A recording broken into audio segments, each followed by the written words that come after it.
On today's Locked On Giants podcast, is the pressure on Brian Daboll this coming year? Plus, does it make sense to go in a different direction other than quarterback in round one of the draft? That and more coming your way next. You are Locked On Giants, your daily New York Giants podcast. Part of the Locked On Podcast Network, your team every day.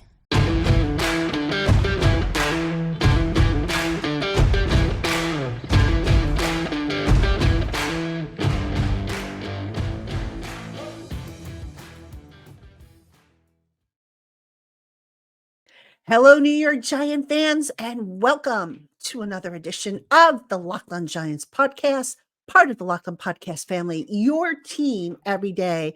My name's Patricia Traina, credentialed member of the New York Giants media.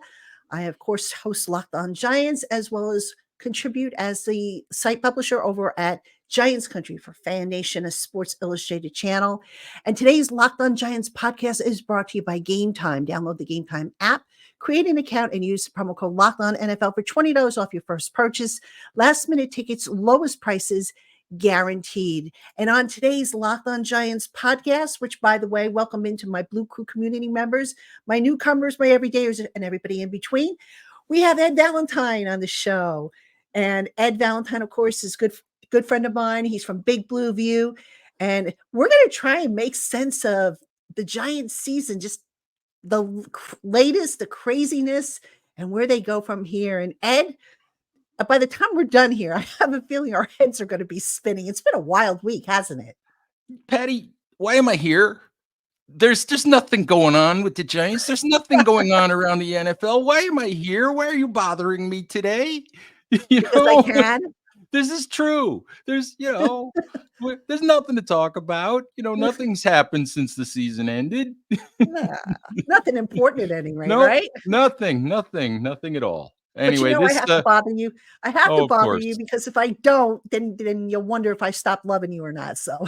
Oh God, that I don't want to go there, Patty. No, let's not go there. All right, Ed, let's get into it. I don't want to spend a whole lot of time on the season that just wrapped up. Let's kind of pick things up with where things have evolved this week. Obviously, Brian Daboll, we knew he was going to make some coaching staff changes. Bobby Johnson, I think everybody knew he was going to be out. Thomas McGahee, I went back and forth with that. I could see a case for him and against him. But, the big surprise, if you will, the Wilkins brothers, Drew Wilkins and his brother Kevin, were fired. And then that led to the resignation by Wink Martindale. So now Daboll currently has two coordinator positions to fill. And if Mike Kafka, who got a job interview with the Titans, if he departs, it's going to be three. Two is a lot. Three would just be catastrophic. But I want to get your feeling on these changes, especially at the coordinator level, and how much of a danger you think this is for Brian Daboll and heading into a pivotal third season. Well, Patty, I wrote this the other day at Big Blue View, and as I subsequently admitted to my readers, I had written this particular column before all of the information came out in the reporting from Paul Schwartz of the New York Post. Fantastic piece on the behind-the-scenes goings-on between Daboll and Martindale and how all of that went down. But no matter how you slice this, Patty, Daboll, obviously, you look at Bobby Johnson and something had to be done there. You look at Thomas McGahee and the performance was up and down. And you and I had both wondered sometimes just how much of Thomas McGahee's heart was still into what he was doing. At least I had. And so Daboll, and even with the firing of Martindale and the Wilkins brothers on defense, perfectly within his rights. He's the head coach. He can make these changes. If things aren't working, it's his responsibility to make these changes. It falls back to him. It falls back to Joe Shane. So absolutely within his rights. And no matter how you dissect the Martindale situation, and there are so many layers, obviously a dysfunctional relationship between the two of them. The reporting has come out that it looked like Martindale and the Wilkins brothers were operating separately from Daboll and maybe trying to undermine him and all of that. And there's a lot of truth to that, as far as, because I trust Paul Schwartz's reporting on that. So we'll s- we'll just go with the idea that that's true. I haven't independently confirmed it or whatever, but no matter how you slice it, Patty, this is year 3 for Brian Daboll, year 3 for Joe Shane. Good year followed by a bad year. No matter how you slice it, the pressure was going to be ratcheted up on Brian Daboll. I never thought he should have been or was on the hot seat in year 2. But the Giants, for Brian Daboll to continue as head coach, they have to be better in year 3. They have to show progress. They have to show signs they're going in the right direction. All of this upheaval on the coaching staff puts more heat on Brian Daboll.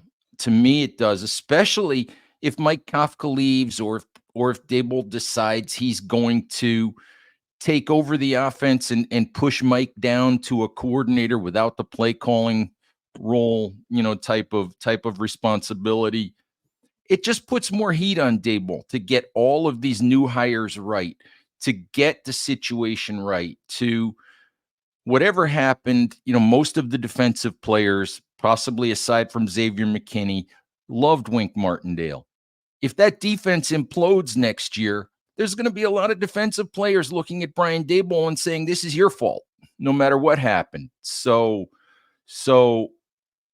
it ratchets up the heat on Brian Daboll even more so than I think it would have entering year 3 to begin with.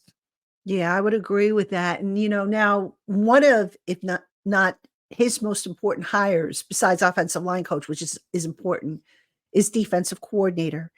And I know you put out a list of potential candidates. I know I've done it. There are questions though that need to be asked here. For example, does he go with somebody he knows from his past, aka Leslie Frazier? Does he go with somebody like an Antonio Pierce, who has only really played in a 4-3 defense? And then do they change everything up?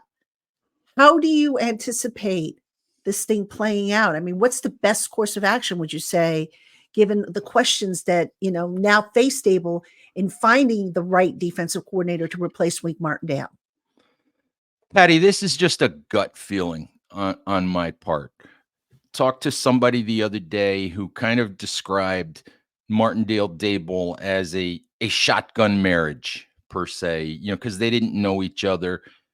You remember when Daboll put his initial staff together, everybody lauded Daboll for going outside of his sphere of influence, outside of his core of friends and people that he worked with. I mean, we all ripped Joe Judge for just basically hiring cronies and hiring guys that had even been out of coaching to come back and work with him, because he basically hired a bunch of people that were just going to nod their heads and let him do whatever he wanted to do.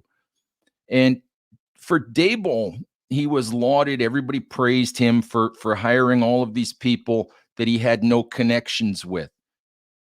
And that looked great in year 1. It doesn't look so great right now.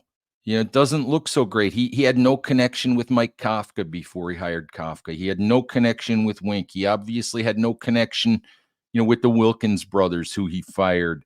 He had no connection that I know of with Thomas McGahee prior to deciding to keep McGahee on as coordinator of the special teams. Obviously, he brought Bobby Johnson from Buffalo. My gut feeling, with the pressure being ratcheted up on him, Patty, my gut feeling, I can't tell you who the choices are going to be. My gut feeling is that Brian Daboll's going to go with what he knows. He's most likely to turn inward to people he's worked with, people he already has a relationship with, people he has trust with, because as I said, there's more, the pressure's ratcheted up a little bit in year 3. And I think working with people he knows is going to be, I don't want to use the word comfortable for him, but he might feel like that's the best course of action instead of going with the unknown and trying to build a working relationship with people. Yeah, I would agree with you on that. And that's a thought that, I think might be the direction that he heads in. Certainly makes sense because in tough times, you turn to people that you know and who know you, and you want to be on the same page. And you're right, coming off of a bad season, the pressure is on. Even though this team had a lot of holes, a lot of issues that it needed to resolve, the pressure is on both Daboll and Joe Shane for that matter. All right, coming up next, Ed, want to talk about some of the veteran players, free agents, because the Giants have some decisions they need to make there. And we'll talk about some of the major ones right after this. Hey, Giant fans. So, Giants football is over for now, but there are still plenty of concert shows and other sporting events going on all over the country. And if you want to secure tickets to any of these events, you need to check out GameTime, the fast and easy way to buy tickets right up until the day of the event. With amazing deals on last minute tickets and their best price guaranteed, you can stop stressing over the tickets and start getting hyped for the fun that you're going to have. With GameTime, you not only get the lowest prices, you also get clear images of seat views and event cancellation protection. And if you find tickets in the same section and row for less, GameTime will credit you 110% of the difference. So go ahead and snag the tickets without the stress with GameTime. Download the GameTime app, create an account, and use the promo code LOCKEDONNFL for $20 off your first purchase. Last minute tickets, lowest prices guaranteed. Terms apply. Again, that promo code is LOCKEDONNFL for $20 off your first purchase at GameTime. All right, Giant fans, welcome back to the Locked On Giants podcast. I'm your host, Patricia Traina, joined by Ed Valentine of Big Blue View. And don't forget, Giant fans, to check out Locked On Giants live. We're going at 7:30 tonight. Traina, Tana, Dog. You guys know it. You know the drill. Come by. We'll be starting at 7:30. We'll go a couple of hours and we'll talk, obviously, Giants, football, what else? And we'll take your questions and everything.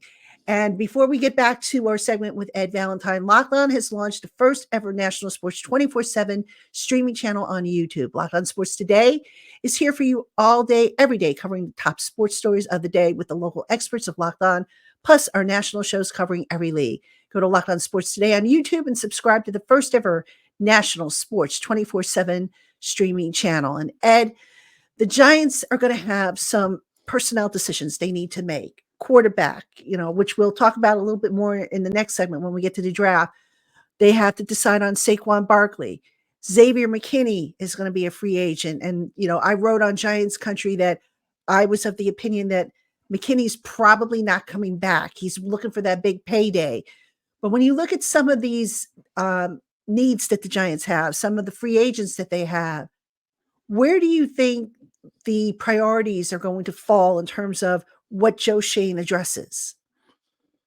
Well, Patty, it's excuse me, it's so easy to say offensive line, okay? Because we all know that everything in terms of the problems that the Giants had in 2023, it all starts with the offensive line. So it's easy to say, oh, they need to go out and sign the best free agent right tackle that's out there.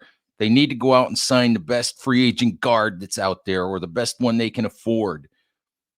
But if you look at what the Giants have done in free agency over the years, and I know it hasn't necessarily been Joe Shane throwing big money at free agent offensive linemen doesn't necessarily always lead to good results. So it's a tough situation.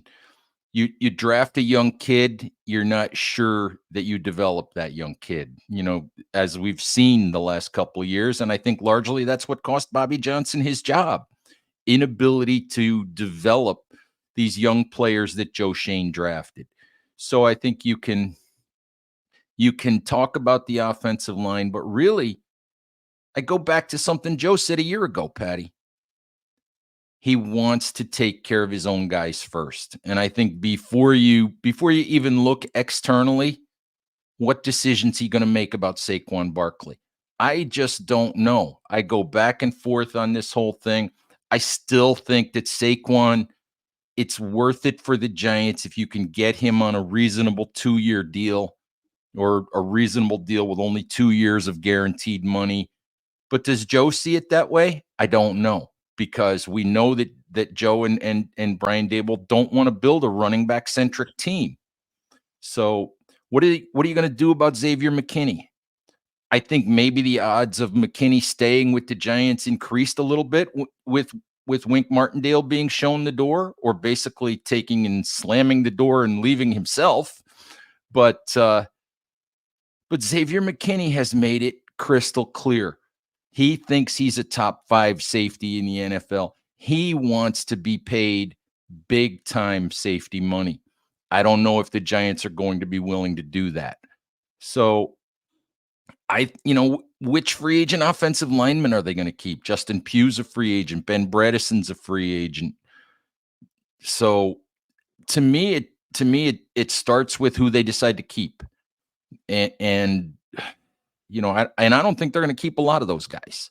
So we'll see. I think there's going to be an awful lot of turnover on this roster. So that's where it starts, at least in terms of spending free agent money, is what are they going to do with the guys that they've got? Right. And, another issue, not necessarily, well, kind of tied into free agency, but sort of not tied into it, is the quarterback position. Tyrod Taylor is set to be a free agent. Shane said in his Monday season presser wrap up that he has not ruled out potentially bringing Tyrod back if a deal can be worked out. But you also have, the Daniel Jones injury to deal with. And, as Shane said, we don't have a crystal ball. We think he'll be ready by week 1, but we don't know that for sure. So how does that potentially play into how you can see this, free agency at any rate working out? Do you think the Giants go and get themselves another veteran quarterback? Or do they just say, look, we've got too many other needs. We've got to address offensive line. We've got to, get another edge rusher in here. We've got to get another defensive lineman in here. I mean, how do you see that playing out at quarterback? Well, Patty, I think it's so interesting. The Giants with the 6th overall pick in the draft, and I have been steadfast in, people have said, oh, should the Giants trade for Justin Fields, or should they sign this guy, this big name guy, or that big name guy? And the answer is, if the Giants want to look forward to who's next beyond Daniel Jones, it's not Justin Fields. It's not a veteran free agent. It's Jaden Daniels or Drake May or Michael Penix or whoever they love in the draft class, whether they have to move around in the draft to get him or not. But back to your question about free agency, for me, Tyrod Taylor is a perfectly good backup, except for one thing. Every time you run Tyrod Taylor out there, he gets hurt. Every single time you run him out there. How many times did he come out of the game the other day, Patty? 2 or 3 times? Yeah, something like that. Every time you run him out there, he gets hurt. So, and it's not like he's a cheap backup either. So, because he's got a lot of experience. I personally, Joe said the other day that he wants somebody on the roster who he thinks could give them a chance to win games early in the season. Reading between the lines of that, and I'm sorry for, folks of you who are DeVito maniacs, reading between the lines of that, he doesn't think Tommy DeVito's that guy. That's just my take on it. But he's not going to go out, to me anyway, he's not going to go out and sign a big, a quarterback or a backup quarterback to a big contract. I don't know who you're going to go out and sign. Is it a guy like Jacoby Brissett? Is it a guy like Taylor Heineke? But that's the ilk. That's the kind of quarterback that I think you're looking at if you go out and bring in a veteran, a guy that's not going to cost you a whole lot of money, and a guy who's not going to be a guy who quote unquote competes with Daniel Jones for the job. So, I mean, I don't know. Do you think they'd spend big at that position, Patty? Not at all. Jones is taking up a big chunk of the cap space. You've got other needs. If they were just a quarterback away or a backup quarterback away, I'd say go for it. It And if doesn't you make sense. And just real quick on the salary cap, I just think back to how last year everybody was getting all excited because the Giants had 60 million in cap space. Well, that number has dropped. It's like Mhm. something like 35 million last I checked. So, which is why I Yeah, tell people don't get too excited over yeah. what the cap And space is in and September and October. So that being said, the Giants have a lot of needs. the And other thing about Patty, the other thing about quarterback uh-huh, is, obviously if you draft a quarterback, say you draft a quarterback in the first round, obviously that quarterback's on a rookie contract, first or second round, but still, it's a decent chunk of money on your cap combined with what Daniel Jones is making. So you really can't go out there and sign another veteran quarterback to a bigger backup quarterback type contract. So you're left with the cheaper options. So I don't see any sort of big move for a veteran at all. yeah, I think I'm with you on that. Speaking of quarterbacks, in the next segment, I want to turn the attention, the discussion to the draft and quarterbacks and whatnot. So we will get to that right after this. Hey, Giant fans, if you're concerned about some of the supply chain shortages affecting certain life saving antibiotics, then you need to know about Jase Medical's Jase Case. The Jase Case is a pack of 5 different and common antibiotics that having at your disposal can put your mind at ease during these uncertain supply chain times. Visit jasemedical.com and complete your physician encounter. It will be reviewed by a board certified doctor, and if approved, your Jase Case medications will be dispensed by a licensed pharmacy at a fraction of the regular costs. Go to jasemedical.com and use the offer code Locked On to get $20 off your order. That's Jase Medical, JASE medical.com, and that promo code is Locked On for $20 off your order. All right, everybody, welcome back to the Locked On Giants podcast. I'm your host, Patricia Traina, and my special guest is Ed Valentine, a Big Blue View. You know him, you love him, just like I know him and I love him most of the time. Got to get that in.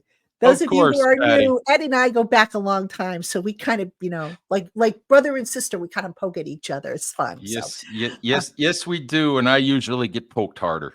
yes, he does. He does because he knows better than to rise up Do against me. But do anyway. not poke the train a bear too hard.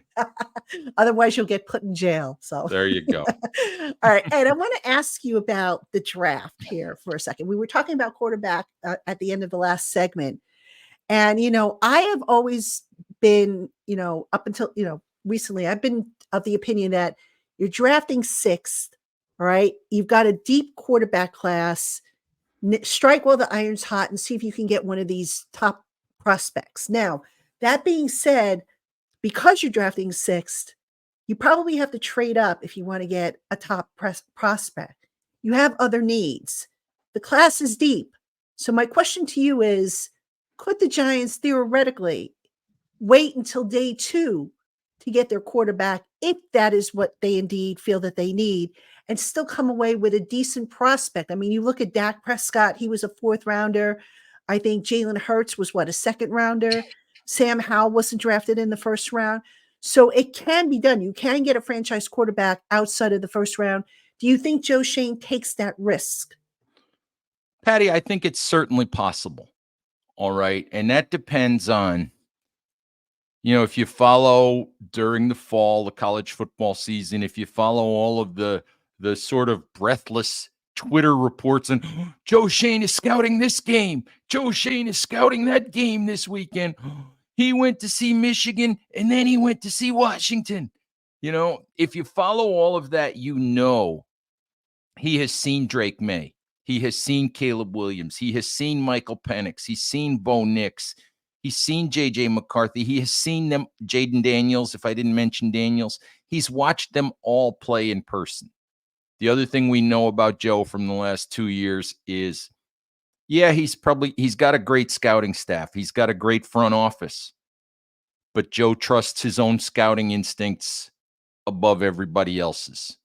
So if Joe falls in love with Drake May, for example, or Jaden Daniels, if he falls in love with one of those two guys and thinks that's the guy that I want to stake my GM tenure on, then I could see him going up and getting that guy if he can do it. I mean, he came from Buffalo, where he watched the Bills trade up twice to get Josh Allen. So I can see him doing that. I can't see one of those top 3 quarterbacks being available at 6.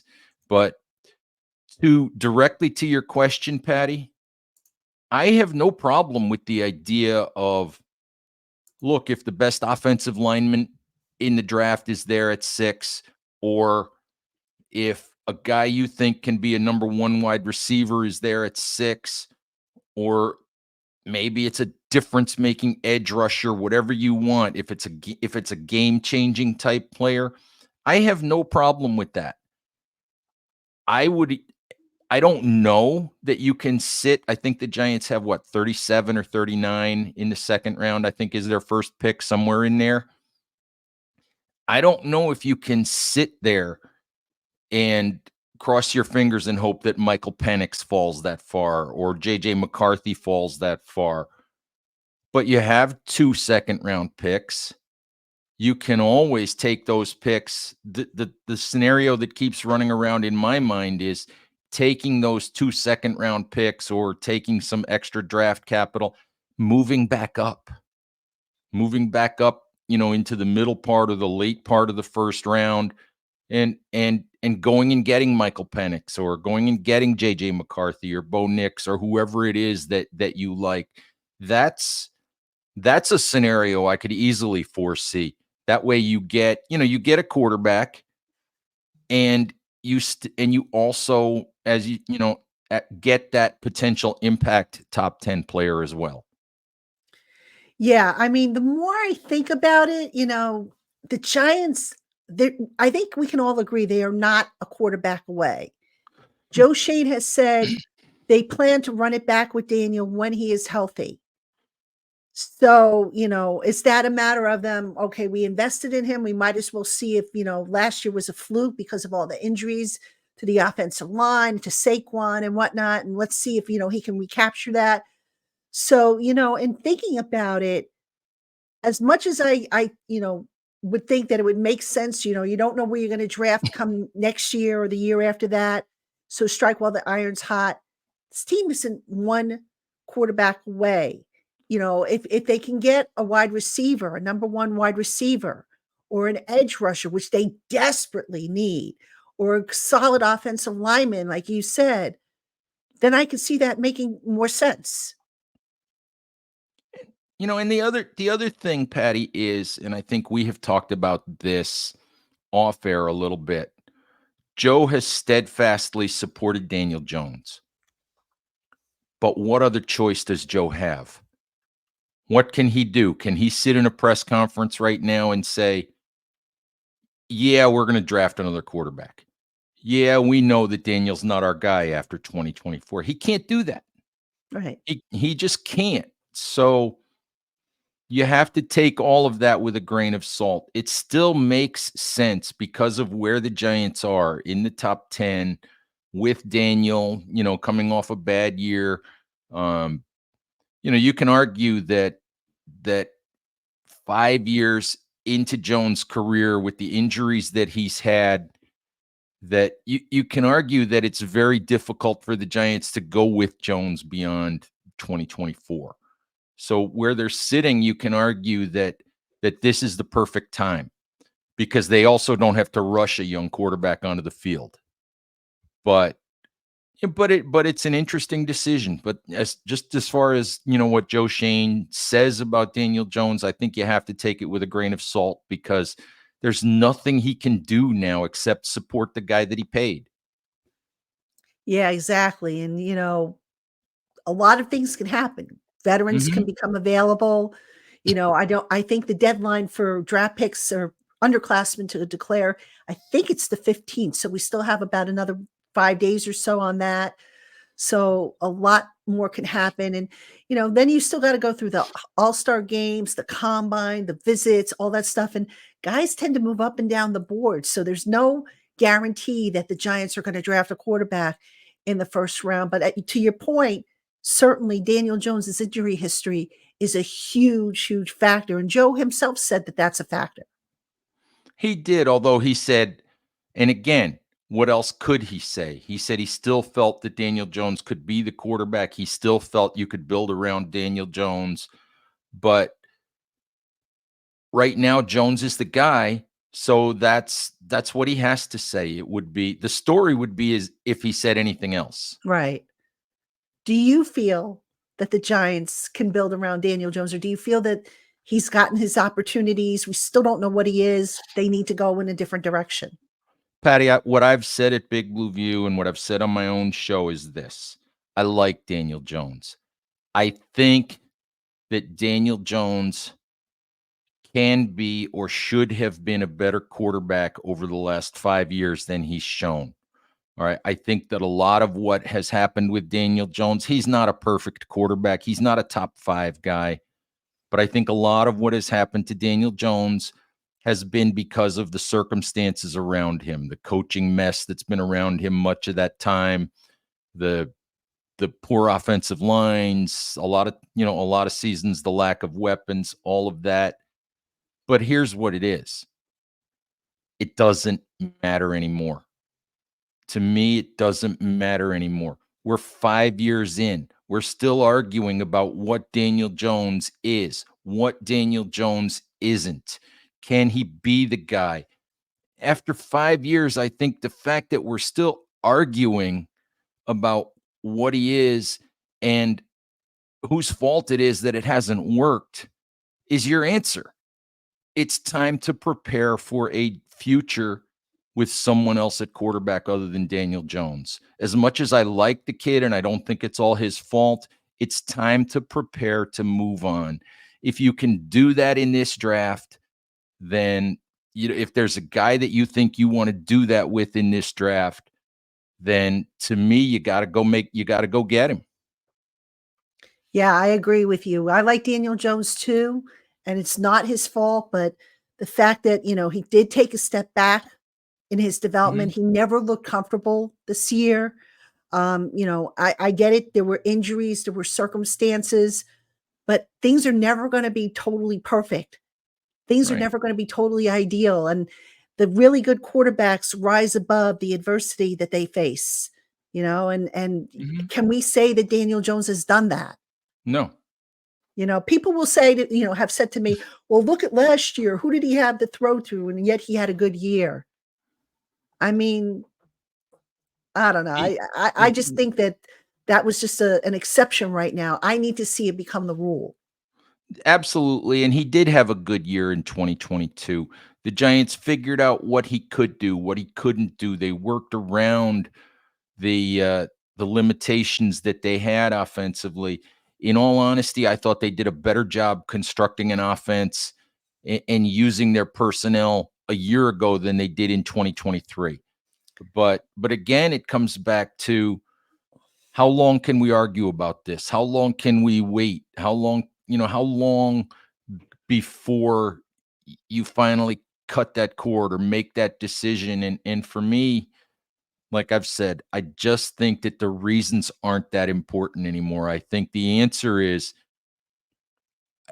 Daniel Jones is probably not taking you where you want to go. Whatever the reasons for that, whoever side you want to take, it's time to start looking toward who's next. If you can do that this year, then you do that. I think there's 6 guys at the top of the draft at quarterback, and if you love one of those guys, whether it's one of the big 3 or whether it's one of the guys you think that are commonly thought of as second tier guys, if you love one of those guys, then do what you got to do to make that happen.